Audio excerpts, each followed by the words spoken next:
ராமாயணத்துல சீதை அசோகவனத்துல சிறைப்படுத்திருக்காங்க. எப்பொழுதுமே ராமரின் நினைவோடையே இருக்காங்க. இப்ப சீதைக்கு துணையாக ஆதரவாக விபீஷணனுடைய மகள் திரிசடை கூட இருக்காங்க. ரெண்டு பேரும் ஒரு காட்சியை பாக்குறாங்க.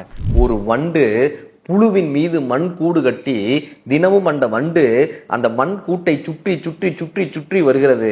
ஒரு கட்டத்தில் அந்த புழு உள்ளிருந்து அந்த மண் கூட்டை உடைத்து இன்னொரு வண்டாக உருமாறி வந்தது.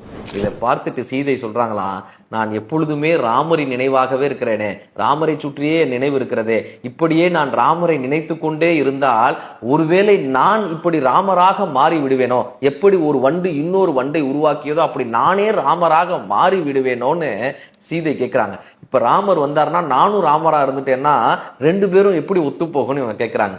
அப்ப திரிசடை சொன்னாங்களாம், நீங்க எப்படி ராமருடைய நினைவாகவே இருக்கிறீங்களோ அப்படி ராமர் சீதையினுடைய நினைவாகவே இருந்து ராமர் சீதையாக மாறிடுவாரு, நீங்க ராமராக மாறிடுவீங்க, அப்பயும் ஜோடி பொருத்தம் சரியாகத்தானே இருக்கும்னு திரிசடை சொன்னாங்களாம்.